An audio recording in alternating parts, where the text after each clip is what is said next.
behind for a little thing. Woo. I mean, your living room isn't defensive. It's fine. Or wherever Well, you are. This is not my living room. This is my basement. I see. Behind for a little thing. Yeah, I'm not allowed to make this much of a mess in the living room. Wow. Happily married. Anna's pretty great. She is. She's by far my favorite say person in the that. world. You're super biased. You can't. I am, but I can say that she is my favorite person in the world, and that that there's no wrong with that. Yeah, I mean, I guess. Fantastic. So we're live. We are definitely live for the people. We're live and following up on last week's chat, in which I suggested that we should delve into how to handle or what to do when players ask to perform a role instead of actually telling you what their character is doing, as in, hey, can I roll an insight check here? Can I roll a history check? Or can I roll a, you know what I mean? Instead of actually saying, well, I'm going to try and deceive this person, or I'm going to try and remember if there's anything in my training that will tell me about this obelisk or whatever it was. Right. And I was thinking over it. I was reviewing what we talked about last week. And I was thinking that it's really not so much a problem of what the player is saying or doing. It's a problem of immersion, as in they're talking in game terms instead of talking in world terms, which is, and this is just a symptom of it. It's not necessarily a individual problem. And I do believe that once sufficiently immersed, you forget to ask if you can roll. You just say, well, then I'm going to do this. And then your DM tells you what to roll. And I guess that kind of opens the can of worm of how do you create immersion for your player? Can of worms open. For me, the issue isn't how do I create immersion? Because if you're having fun and you're not talking in game speak, immersion will happen on its own. If your players want to be there, if it isn't Jim is coming and he's dragging his wife with him and she's here, but she doesn't really want to be here. Or I have a table where it's a wonderful family. They're all great. But a couple of them are here because that's what the family's doing. They would be just as happy doing literally anything else, as long as they were all doing it. So in that family, those two people. Connection. Oh no. In that family, those two people are never immersed, and I've just come to accept that. When everyone else immerses themselves without my input, really, because they just want to be here that much. Sorry about that. That's okay. Sorry about that. That was my connection. Something with the Wi-Fi. I think immersion happens on its own. I think the steps we take aren't to immerse. I think the steps we take are to keep immersion from breaking, because it'll happen on its own, but it's a fairly fragile thing, like an egg. Chickens make them all by themselves, and you can break them with no effort. I see your point. So your stance is that through the process of playing the game, sitting down the whole thing, immersion just occurs. If we assume that the players have psychological buy-in, that they wish to be here, and that you are not fucking that up, right? If they're having fun, and if they have psychological buy-in and they're having fun, because you can have psychological buy-in. I can be like, oh man, I want to go see this movie, woo! And then you go see the movie, and you're like, wow, this sucks, woo! So you want to that never happens. Oh yeah, never. Every movie, everything I've ever been hyped for was always exactly like, oh yeah. No, definitely not. So I think the steps we take aren't to create immersion, because if you have psych buy-in and the table is fun, immersion probably will create itself. It's the not damaging it after that. It's like how I don't like initiative, because it's anti-immersion. Possibly. Now, the only thing is, whereas it might happen on its own in the sense that you don't actively try to create it, I do believe that there must be the conditions for it to happen on its own. Oh, sure. For example, the chicken's got to, it's got to eat the right amount of things, or else, egg doesn't have enough calcium, it just doesn't form. No. Yeah. So one of my chickens do not have dietary eggs. That's silly. No, I'm just kidding. Funny enough, well, the DM that I play with, a friend of mine who I play with on Tuesdays, he and his wife have chickens, and I've learned a lot about chickens just by, I bet.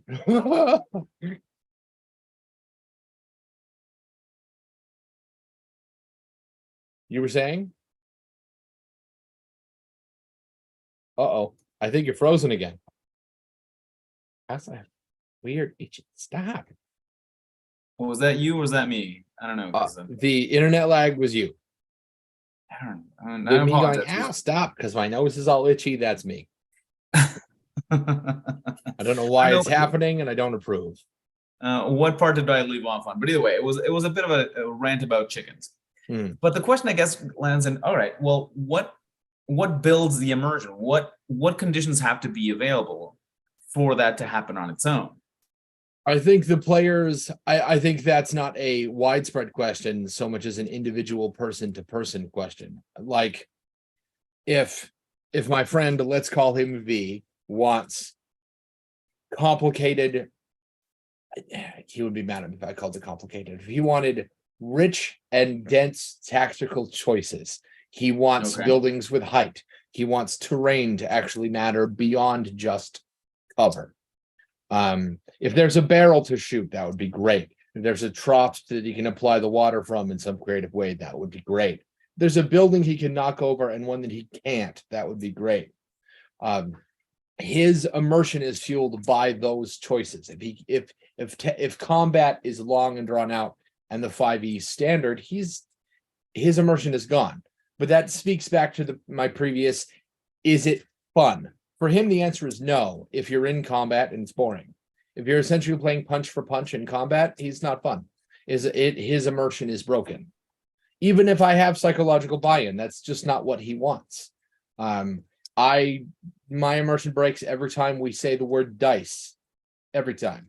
Like, unless we're currently doing a gambling mini game where in fact my character is rolling dice. But beyond that, I think the more mechanics you add, the less likely you are to maintain immersion. Or at the very least, you're working against the current at this point because you're adding more and more stuff that's going to get in the way of just talking like people. Like in something like crap, Drew Carey's, whose line is it anyway? There are no dice, there are no cards, there are props. And whether or not immersion is actually happening, they never pop out of what they're doing. They can't actually. That it wouldn't work if they did. And I think whose line is it anyway? I don't think so. D&D is arguably not a game. An argument that I make, and so do a bunch of psychologists. If it's not a game, what is it? It's a form of play. Play doesn't have hard and fast rules. That's what games have. I think the closest thing that you can compare D&D to, other than perhaps theater or LARP, arguably, is something like whose line is it anyway? You're all on the same page. You all have psychological buy-in, or you wouldn't be here. All of the contestants, right? The crowd, maybe not, but everybody on the whose line stage, they all know what the score is. And then they get a prompt and they run off the end of the earth with it. And there's no winning. Sounds like D&D to me, right? Except the difference is that we got dice and they didn't. Well, that and that we're trying to string those events together into a so story. Are they? If you don't laugh, they lost. Like, there is an intent there, but there isn't winning or losing in the traditional sense. But I suppose one could argue that if the crowd doesn't laugh, they're losing. Like, well, yeah, so in that, well, yeah, I see what you mean.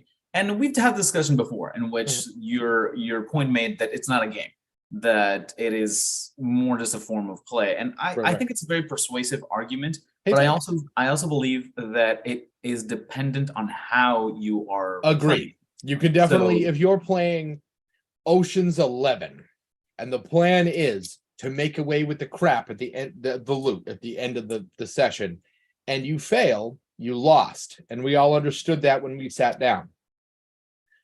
That's probably a game. Like that. That sounds very gamey. So correct me if I'm mistaken. This might be a problem that occurs. Well, that not a problem, but it's a matter that is dependent on the table. And I see by your answers, and correct me if I'm mistaken, you don't suffer from this problem too much. You don't have a lot of your players asking to do mechanically game things. Oh no, I have that the way that I do. I almost never have. I could count. So I have 30 tables a month. Most of those tables do not share players. I only have a couple players that are on more than one table at a time.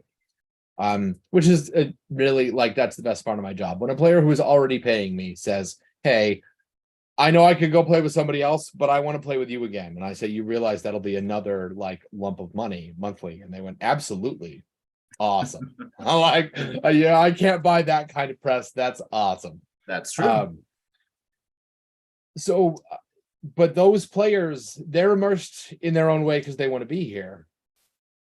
That's it. A lot of them, like I probably only have 3 or 4 players who talk in character all the time.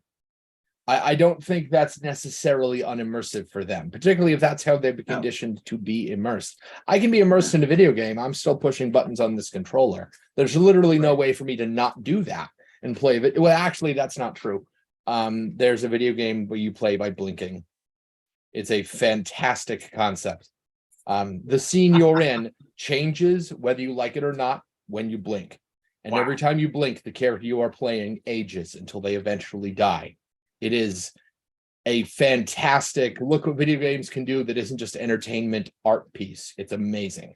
But barring that one very unique example, most video games require a controller. And even players in Dungeons and Dragons, they will refer to what actions are being taken in the third person. Oh, Instead yeah. of saying, I run up to the person and do this. I bop him, say, right. Gorkum stabbed him in the chest, right? Correct. And I think that's absolutely fine. But what the interest that I have is to, one, make sure it's fun for people, which absolutely is the case. And this is something that we've discussed before. Everyone at the table should be having fun, particularly the DM should be having fun. But there is a little bit of, I don't know if that happens to you, but my fun sometimes is lessened when I notice someone else not having fun. Because part of the enjoyment that I get as a dungeon master is to see the reaction of enjoyment in every other player. A little bit more, for those of you who are new to this or who haven't seen it before, I am also an amateur magician. And part of the No. You sell yourself short. You are an impressive magician. Well, true, but I'm saying that I'm an amateur, but that's because that's one thing I've never charged for. I'm not a professional magician. Oh, I see. Okay. I'm also. I feel like you're leaving money on the table, but hey. That's a discussion. Have we? I don't want to switch gears just yet. Have we talked about this book? We have mentioned it in passing, and I am familiar with it, but I don't think we've brought it up on one of our. This is the brandy new V2 second edition. No, I actually am not. I've not had my hands on the second edition yet. The reason I bring that up is because this book has an entire chapter dedicated to just magic tricks. You have got to be kidding me. I am not kidding. So Tracy Hickman wrote this book, right, with his son. His son is a professional magician, and you sure can tell because it's in this book. There's an entire section on like magic tricks you might do with dice and string and cards, but there's also a section on how to lay out your area for how best to bullshit your friends with magic tricks. But I think this section there that will bring us back around to immersion is the section on lighting. If you play, a lot of people complain that online isn't the same. A hot take, I think it's better. Rather, I think it can be better. I think stable internet is obviously important. As we learned today with my unstable internet. Stable internet is important. A non-distracting, like if the reason I'm not playing with you in person is because I'm looking after my small child and he is 6 feet from me and he's going to cry and throw boogers and all that stuff while we're playing, that's probably not better than me playing in person, right? But if you can control the space you're in physically and you have good internet, you're almost to the same thing as being in person. If you have a fuzzy camera, people can't read you as well and they can't feel your energy as well. So a good setup, both the tech and the space, I think you can close that gap very, very fast. Part of that is lighting.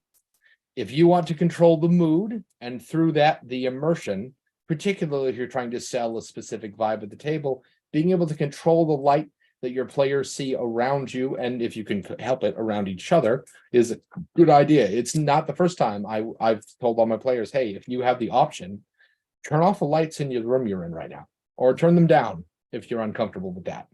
Like, Like I want your desire to be, your capability to see anything other than me to go down. Good point. And that is that's 100% absolutely true. It's part of what you learn in any sort of performing art, whether it be magic as I do, illusion otherwise, or even theater. You do, that's why spotlights are done, and that's why stage illumination is done the same way. So you will see this one actor do this part of a scene, and that's what you're focusing on. Absolutely true. And that's a good point. That comes into allowing immersion to emerge, I guess. Emergent immersion. I like it. Immersion. That's what I should have called the episode. Oh well. Emergent immersion. That's fantastic. And I think it's a very, very good point. And I think that you're right then. That means that you don't actually create the immersion. You've set up the conditions to allow it to happen. And you try your very darnest not to undo it once it's going on. And I think that's a very accurate point. Now, the difficulty for me and for anyone who plays in a style similar to the one I play, which is rules as written, as closely as possible, and in person, is that inevitably around you at all times, you have reminders that you are in, it's a D&D game, that you have dice around you, you have your character sheet around you, you have the actual objects that make it evident that you are not actually surrounded by, a dense wooded area with whatever it was. So one of the solutions that I come up with that, one, I enjoy greatly, but two, does help my players get a little bit more into the world of things, is that I provide handouts. I provide things that are tactile or visual. Allow them to say, oh, well, this is what you're holding is exactly what they would hold. So a really good little example I have here, which is, and Franco does top-notch handouts. I'm a little bit jealous.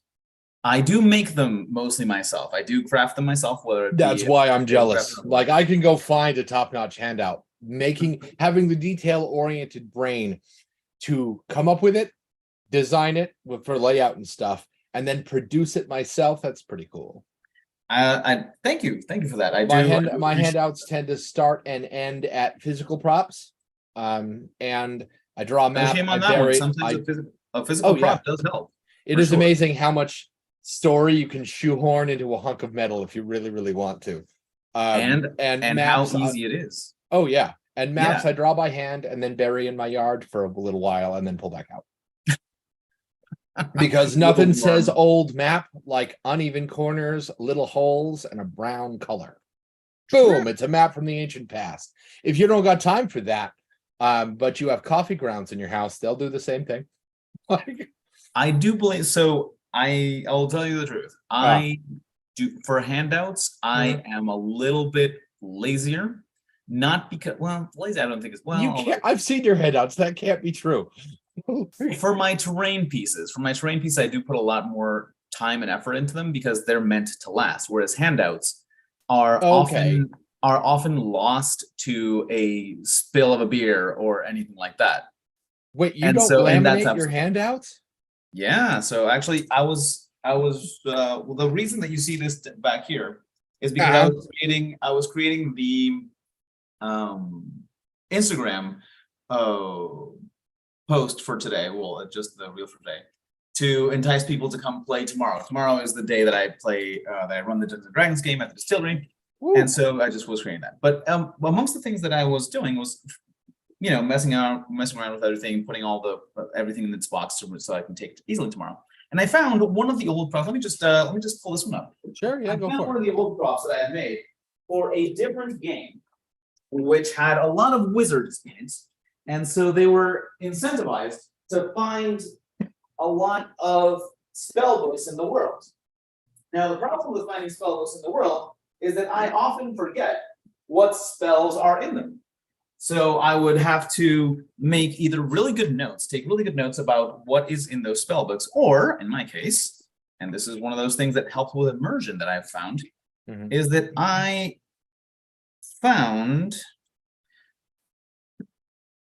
made these, which if you open them up, these are these little origami pieces that you can make. And inside, Oh, those are cool. it will actually list the spell, the level, the school, the hours it takes, and the gold it costs to transcribe that spell into a spell book. But it will also mention the book the physical D&D book you can find the description of the spell. So they can hold on to this as a prop, but when they actually need mechanically to go through it, they can open it up, see all that sort of good stuff, and find. Oh yeah, there's huge value in being able to touch a thing. So somebody asked me earlier today, not me specifically, a Facebook group I'm in. Though I am going to take props and say that the guy who runs that Facebook group said my way was the right way, and that's nice. He was like, "Hey, players are going to do X in they're essentially against the clock in Ravenloft. Here's all the things that I think they're going to end up doing. Here's the couple of things they have to do in order to win the scenario. How much time do you think that is? And how do I represent that?" And I went, I think you buy a real world hourglass like this one. Because imagine for a second you're watching a movie and you, the viewer, have been convinced that there are bad guys running around with bombs. And they tell Batman Scarecrow has spread bombs about the city. And he says, okay, I'll get right on that. Ooh, better version. Scarecrow publicly makes a big show on speakers all over the city and says, hey, I have jumbo bombs. Run for your lives. You know what's going to happen? Batman's going to go outside. The cops are going to organize. People are going to move on with their day. Option 2, different day. Scarecrow melts everybody in a diner and says, I have more of that. Everybody run. I bet they do. Like, the difference is you got to see it before he threatened you. So that's the difference between a bomb that you know exists and a bomb you can see with big red numbers. Preferably that you can hear the ticking. That's why I have this hourglass. Like, the psychological immersion / buy-in / concern that grows in players' brains when they can actively see their time leaking away is worth the cost of any timer that you buy. Like, it's absolutely worth the time. So you don't know, for those of you who've never played with me, which is most everyone here, I do not sit behind a DM screen when I DM. I walk around. Same. I will get close to people. I will, and that is just, it's not a tactic. It is just my personality. It is not something that I recommend you do if it's not natural to you, for sure. It'll feel weird if you don't do it on. Yeah, absolutely. So one of the things that I found as a solution is, instead of having something on the table, I could always come up to a player and we're doing that part, and they have this long to finish. And this is hanging around my neck at all times. And this is about 55 seconds. It's a little bit under a minute. Oh, for them to tell me what is going on. And that is it. So yes, I agree. And that does help put the psychological pressure that you cannot simulate otherwise, just telling them that they are under pressure. Right. So yeah, absolutely so. I do believe that helps with immersion, incredibly so. But also it pressures them into having to live what their character is living. Right. Speaking of, that same guy said, well, if I use an hourglass, how do I pause it when they're like out of game making decisions? You don't. You don't. Yeah, that's just like that will, anything you do that reinforces the line between player and player character, you're going to fight against that immersion you're fighting for so badly. Don't do that. Yeah. I also, a conversation for a different day, but I'm not necessarily sure that it is a good idea to deliberately blur the line between player and player character. Like, we all think it's okay for a barbarian to make a strength check because we don't expect John at the table to pick the goblin, because there's not actually a goblin for him to pick up and suplex into the table. Perhaps if there was, we would ask John to do it. If you ask John's barbarian to make a strength check to hoist that door, you're testing him. If I hand John a Rubik's Cube and say, solve this, and when you do, you get the Rod of Wonder, I'm not testing his barbarian, am I? I'm testing John. John might have a problem with that, and rightly so, like, because I am only checking him some of the time and not all of the time. And he didn't make him on a character sheet. He made somebody else. If he was just going to play himself, why does his character have mental stats? Like, what value do they have? Like, and I think the drive for immersion risks putting players in a position where they might not be comfortable being essentially told to be their character. Some cases that's probably not like a good idea psychologically. You probably don't want to be your character. And I mean, maybe you do, but in my experience, people come to the table and make somebody greater than themselves. Yeah, At and least I more think we've talked entertaining about this than before. themselves. Right. Yeah, we've talked about this before. You want to be the smartest wizard in the land, even though you're not the smartest person in the room. Right. That's fine. And we accept that you can have an intelligence score of 20 when your real world intelligence score is maybe 14. But Which is still extraordinary, by the way. but we still expect perhaps you to solve intellectual puzzles. If I go to the store, and that's why I'm okay with physical props like an hourglass, but I'm not going to hand one of my players one of those like mind bender puzzles with the metal rings, because now I'm not testing their character. Little decoder that you can get at the Spy Museum. Cool. Super easy. And it's not, you don't have to be smart to use it. It's just a decoder. You just give them an encrypted little piece of paper And off you go. You bet. Yeah, that's so. I have a little bit of a question, a follow up on that one. Sure. So, I, as you know, run a much more tactical game than you normally do. You do a lot more theater of mind. Yeah, you're right. You do a lot more theater of mind, whereas I have most of my supplies that I take for a game at the distillery are terrain pieces, miniatures, and props, and otherwise. So mine is very much more a game than yours is. However, one thing that is a challenge and it is a puzzle is combat, because in the end there are rules to it, much like chess that you move around a board, and it's a very easy comparison because there's pieces and the squares. Right. A brilliant tactician that you might be playing, you're a fighter, but you were, a general of an army or whatever it was, level 17 or otherwise. Right. That particular character would be a lot better at combat tactics than the player, and yet we still expect the player to make the decisions, to be doing all of the tactical. Right. So where's the distinction between that and having the player solve the riddle, puzzle, or otherwise? Because that might even go the other way around. You might have a real world military general who's retired or something, and has decades of experience, and now he's going to play a character who, I don't know, he played a mage. He's tired of being a soldier, and the idea of being another grunt doesn't sound fun. So he's going to play, I don't know, a mage, a cleric, somebody who doesn't smash skulls for a living. And yet he can't, because he's new to this. He's never done this before. He can't quite turn it off. Do I give him shit for that? No, probably not. Arguably, I should, if we're gonna blur the line between the character and the player. But no, I'm not gonna do that. Similarly, if you, Franco, have an intelligence score of 18 and you wish to play a guy with an intelligence score of 9, and you can't quite turn off that you're smart, what am I gonna do? Tell you to cut that shit out and bash your head on the wall till you're the same skin? No, of course not. That would be asinine. I would no. However, and this is just because you put that particular example. There was one player at the distillery who was in that situation. He was temporarily, at least, playing a supplemental character that he normally didn't play. Who was not brilliant. And he said, you know what? I'm going to allow myself to get hammered during this session and decide accordingly. And so that was his way of lowering his intelligence at the time. That's and I thought it was hilariously good. And he was not, like a raging alcoholic, or he wasn't a mean drunk. Right, it wasn't a problem. Right. He was very, very pleasant. But you can tell that he was taking advantage of the situation and making light of it and enjoying himself greatly. And I do believe that he was the most immersed that day. Not the only one, but the most immersed that day. And I believe that you're convincing. I think you've changed my perspective on it. I do believe that you allow immersion to happen and stop yourself from screwing it up more than creating it. You create the conditions for it. Lighting was one of those things, handouts, tactile things, and otherwise.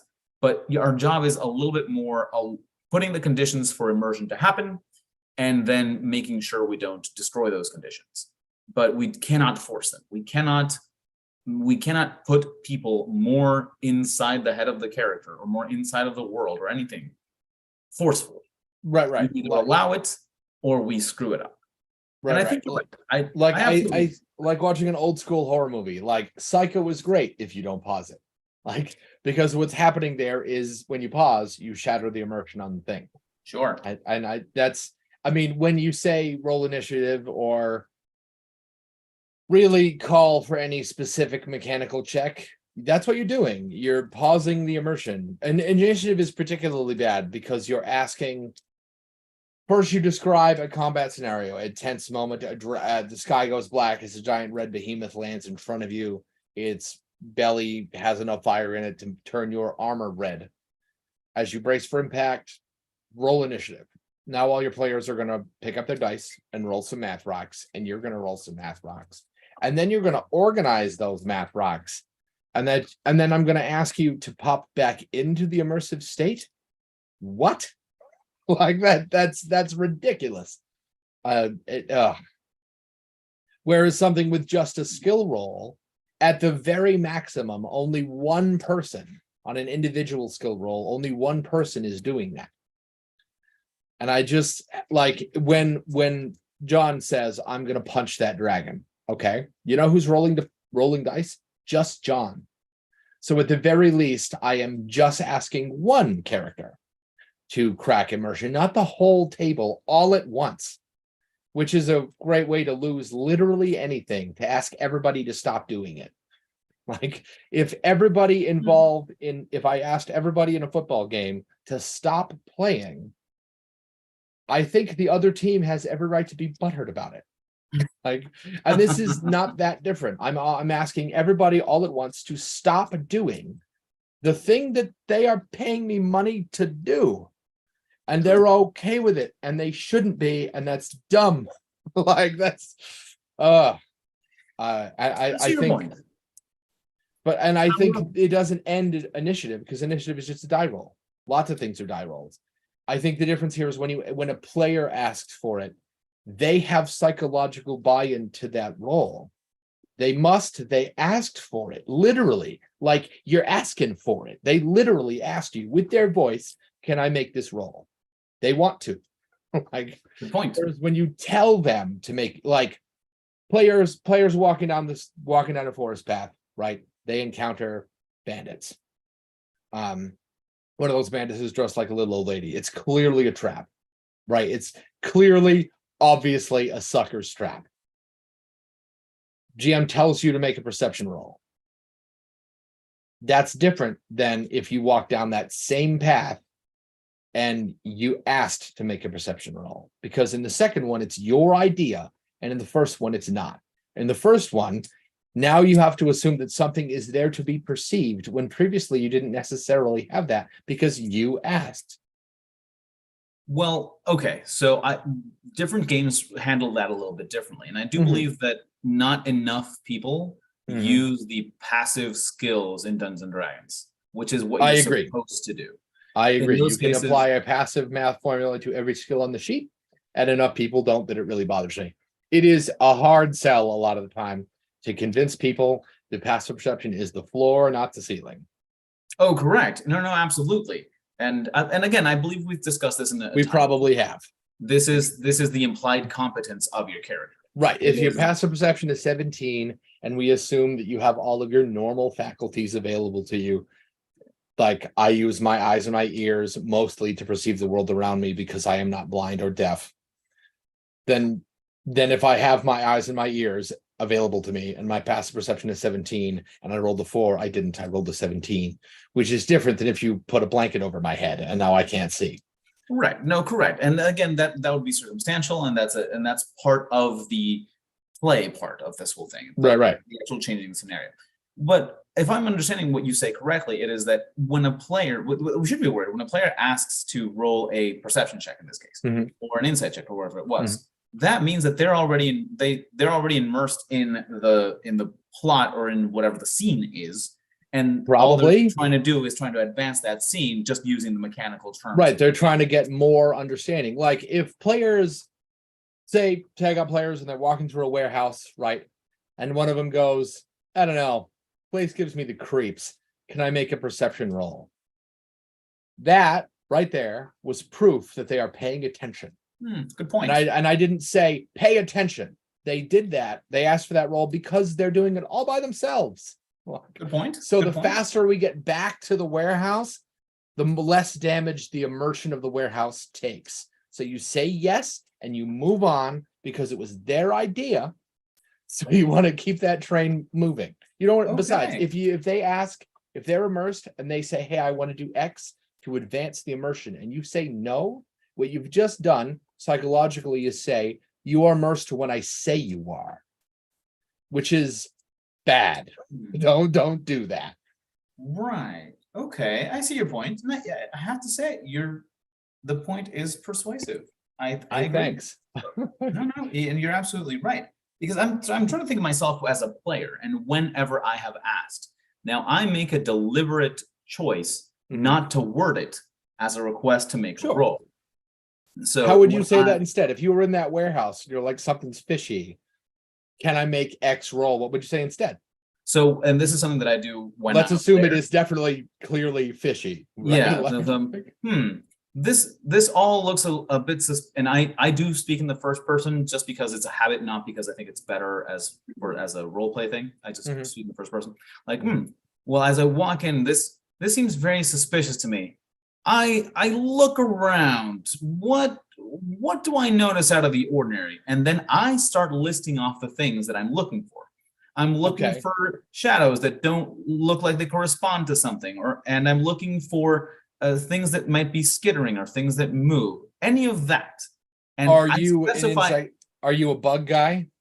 Am I a bug guy? What do you mean? Does your backstory include bugs? Like, now I have questions about let's in assume in no. this. Okay, Yeah, in this yeah. Let's assume in this that vacuum, I don't know anything about your sailor character. background. My background doesn't include rats because rats on a boat, but other than that, no. Okay. So in that situation, if we assume that I've been playing with you for a while and I bothered to learn your backstory and whatnot, I will probably already have the information needed to understand what role to tell you to make. Sure. But you're still asking me to tell you what role to make, which is, because it was your idea, it's still better than me just telling you what role to make, because now it's a two-step process. It's Franco wants a specific role to be given to him, which is better than Franco is just going along and I tell him to make a role. It's still not as good as Franco wants to do X that is specifically Franco's idea. Franco wants to make a role, but he doesn't know which one it is yet, is vaguer and therefore not as good as Franco wants to make a perception roll. Like, that's very clear. And arguably in that situation, you could, depending on what backstory you had and intel you have, you could be applying a history roll. For all I know, you have read many books on warehouses. And you laugh, and that's the thing that's actually happened. Somebody out there is a building architecture aficionado, and I bet you he notices if there's like support beams that don't make sense. I know, like, you're not wrong. I had a player once who was a gong farmer as his backstory, and he and a bunch of the other, for anyone watching doesn't know what that means, shit shoveler. And there were a bunch of he and a bunch of other players were walking down the path in the forest. It's like, fucking love forests. And they're walking down the path and they encounter a cave from which comes little rumbles, and they can almost smell the gold. Right? They're like, let's go in there and get some loot. And there's a giant pile of shit outside, because I try and paint little details of life, like poop and like bird nests and stuff that isn't just trees, little squirrels and stuff, right? Because forests are always busy. They are. And one of the players who, and he puts his arm across the other guys and goes, guys, hold on one second. And he goes, can I make a roll to determine what kind of feces is in that pile? I went, sorry, what? He went, I'm a gong farmer. I spent 20 years shoveling human shit in a heavily populated city. I'm willing to argue that I am familiar with at least human shit, dog shit, cat shit, rat shit, and all the other creatures you might find in a normal city. And I can tell them apart. Is this any of those shits? And no, it isn't.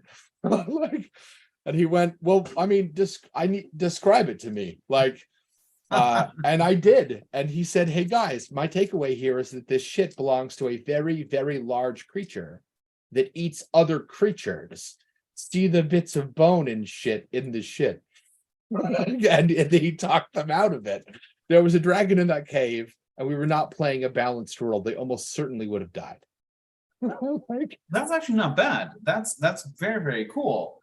And the fact that the player is the one who brought that up mhm. is, again, it's a point to it's not that it's immersive, it's a symptom of already existing immersion. Right. If I had said, hey, make a shit studying roll, he might have gone, oh, that's cool. But it would not have been the same as his idea.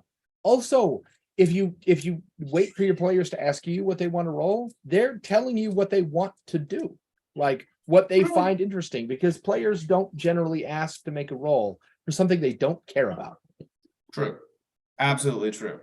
Yeah, you solved a little bit of my worry on that one, because that's one of those things that I try to avoid as a player and try to make it easy on my dungeon master.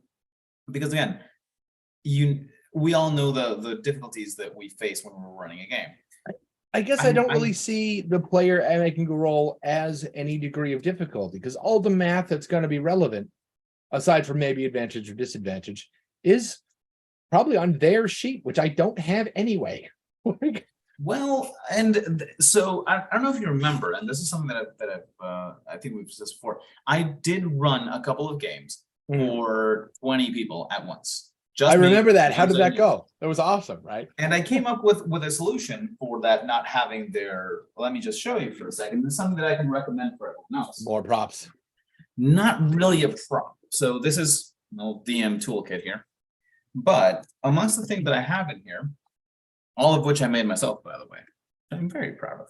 You should be. What I did is I made some stickers, like if they were name tag stickers, more or less that size. But what I put on them are the things that I needed to immediately know about your character just by looking at you as if I were looking at your character sheet. So everyone got one of these. And so I could immediately, just by looking at the player and looking at the sticker that they had on their shirt, and one person put it on his ball cap, which is fine because I can still see it. I could see immediately what their armor class was, what their passive perception was, what their passive insight was, what their bonuses to melee and ranged attack were, and if they were spellcasters, what their spell attack bonus and save DC were. So that I could immediately know those things, because of course it was a little bit of a combat heavy game. So right. But here's a question. Why do you need to know what their combat bonus is? What difference does that make from your side of the table? It sped up the combat. So many times what I have found is that when we're in the middle of combat, they tell me, all right, well then I'm gonna take my scimitar and try to slice them open. All right, roll. And they're like, I rolled an 8. Okay. So what's the total? What's your bonus? And then they get stuck. Okay. It exists for you to either do the work for them or to reciprocate the answer to the question they're about to ask. I see. Correct. Got it. You bet. Yeah. Correct. And I have found that has been so successful that whenever I get a player who is unsure about the mechanics of the game, let's say it's a new person at the table, has very little experience with Dungeons and Dragons, or it's their first time playing a particular type of character. They've always played a cleric, but now they're playing a sorcerer, whatever it was. Right. I will, even though it's not a 20-person game at the time, I will still give them a sticker. I will put that on them, and then I will help them along the way, instead of having them hand me their character sheet. Or truth of the matter is that most people now just come up with a tablet and do everything on Roll20. Roll20 is a powerful enough, useful enough tool that I still have more than one player that was like, look, I would play something else if it had like online character capabilities. And I went, I can give you a form fillable character sheet, but not one that does all the auto computing for you, that you don't have to keep somewhere on your computer or your phone locally. Lots of things do one or the other, very little, except Roll20 does both. And I think I definitely think WotC has a powerful advantage there. That and their monolith of advertising. And it's sorry, we're saying Roll20, but it's not. It's D&D Beyond. Sorry. Right. Yes, D&D Beyond is what I meant. Roll20 is the platform. No, it's a completely different. Yeah, D&D Beyond is something else.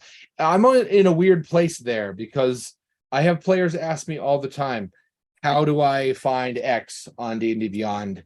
I don't remember where X is on my character sheet. Where do I find Y? I don't know. I've never used a D&D Beyond character sheet. Neither have I. I never have. What I do, and this is another thing that, and again, immersion is a big thing for me because Mhm. since I'm trying to get people involved that I've sometimes never played with before, otherwise I want to make it Mhm. as easy as possible. I give them character. I have pre-made characters they can just pick up if they want to. Right. And since I made these character sheets, I know by heart what section is where because they're the same no matter if you're this character or this character or this character. I know that your combat stats are on this corner. I know that your abilities on this corner and that your attacks are at this Right. portion. Right. So I, that is one way that I help them out. But when you're playing with 20 people at once, you a lot of still it's just the speed, right? You I just want need to be able to look at you and know what we need to know. I think another part of that is your every time the player asks you a question and you say, I don't know, and then you let them figure it out for themselves. You are trusting that they are growing in their own confidence as a player. And I think that's incredibly valuable. Up to and including when they call for a role by themselves and you endorse the idea. Now they're slightly more likely to do that again. And again and again. And next thing you know, everything is their idea. Which is the point for Which sure. is what immersion is, right? Yeah. And I don't know. I like the first fistful of times somebody said, "Hey, where do I find X on D&D Beyond?" I kind of freaked out because these people pay me and I don't know the answer. And then I was lucky enough that one of the players in that group, the reason we were on D&D Beyond in the first place is because one of those players has like all the books and they share them through the platform and it's a whole thing. Good. Which means they're familiar with the platform and they got involved and handled it. Does that mean that player A who had the question emotionally grows to trust themselves? Probably not. Does it mean they trust player B? Yes. They bond as a team. They learn to trust each other. I'm not saying that they learn to trust each other instead of trusting me. There'll be lots of other opportunities for them to bond with me because we are constantly talking. But Sure. a team that trusts each other out of game will probably have a better time trusting each other in game, or at the very least knowing where the boundary is. Like, it's easier for me and one of my close friends to play a competitive game and dick each other over and not get butthurt about it outside of the game than it is to play with somebody I don't know that same game. And I think that happens at the table too. I think it's easier to be jerks to each other in a made up environment when you know outside of the made up environment, you definitely don't mean it. Like, For sure. And again, that also helps with the immersion problem because if you can distinguish that, if you can say, hey, this is what we're doing here, and in this world, this is how we get along, even though in the real world we'll do things differently.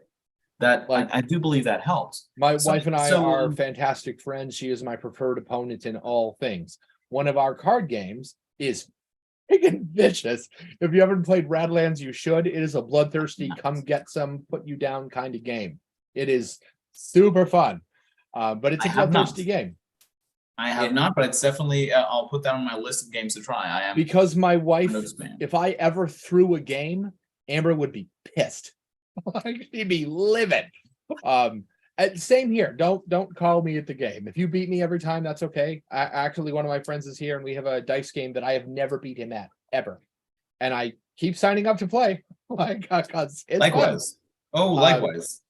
And if we play this game, and Amber notices me playing a suboptimal, like if she knows I have X card in hand, and that card would dick her over, and I don't play it, Amber's going to be pissed. But Amber's not going to be pissed Amber's going to be pissed out of game for a choice I made in game. That's the breaking of immersion. And me having to consider whether or not I'm going to do it, is this too mean, is also the breaking of immersion. I'm not sure you'd hear it with those, but it thunder. Okay, you bet. Me having to decide whether or not I'm going to do that is also the breaking of immersion. While that's a card game, because in that moment, I'm not deciding whether or not I'm going to dick over Amber in this moment. I'm deciding whether or not it's dicking over Amber in this moment is worth the stress I might suffer outside of game later. So my out of game track record is affecting my in-game decision. It isn't, because I trust Amber implicitly. But against somebody who is not Amber, I have to give that some thought. Like, and while Well- that's a card game, I think D&D has the same thing. If you trust the other guys, that you could, like, your character pulls, like, if player A trusts player B, and player A character can probably he can trust himself, he can trust player B to not react poorly out of the table when his character pulls some skullduggery on the other guy's character. Essentially, PvP is more likely to be accepted because you know where the boundaries are if you trust each other. I'm not suggesting that PvP is the only time that's applicable, but it certainly is one of them. Sure. And that's not just player versus player combat. If we're a group of 4 and I get separated because splitting the party is a good idea, anyone who says that's false is wrong, because it gives everybody a great opportunity. Anytime you're split up and it's just you get all the spotlight, right? Like, that's cool. So I definitely think it's more stressful, but I don't think that's necessarily a bad thing. No, it's not necessarily. It definitely isn't necessarily a bad thing, but it does affect how the game's played. It does affect yeah. decisions. If character A gets separated from the group and he is put in a position to make any sort of decision that might affect the rest of the team, ranging from maybe I'm going to make an enemy right now, maybe I'm going to make an ally right now, maybe I'm going to make an ally of a guy who I know is an enemy to one of them, because that happens all the time. Sure. I'm going to maybe bet some money, and I am under the impression, because I'm part of the group, that we are planning on spending all of that money. We're going to pool our resources down the road to buy that castle we want so bad. Well, if I know that I have 100 gold and that's the share that everybody has, and can I bet 20 of it right now? Not in good conscience, you can't. No. Because that means down the road when you go buy the castle, you might not have 100 gold. You do right now. That means it's spoken for. Like, you're more likely to say, yeah, I'm gonna do it anyway. If you know that the other players are, if you know the role play that comes out of that will be something they want, not something that makes them go, well, I can't believe you did that, man. And I think that trust is part of the immersion. It is getting all thundery here. Well, we should probably wrap this up. Then again, we're closing in on the hour anyway. I didn't mean to just ramble on. I'm sure. No, and it's really a good point. And the only thing that I don't think that we've touched on that I think is worth putting into, though, with a new perspective, is magic tricks and dice. Next time, how to reacclimate people and get them into the immersion after a break, whether it be a long bathroom break or whether it be a pause in the game because of whatever. And the bio break is the most common one, but once one person gets up and needs to take a bio break, that generally means that at least 15 minutes will pass so that everyone can go and do whatever they want. I think the two easiest ways to do that are pre-plan when the bio break will be and make it consistent. It is in the middle of all of the tables I host, no matter how long those tables are. If it's 3 hours, it's at the hour and a half mark. If it's 4 hours, it's at the 2. Know that.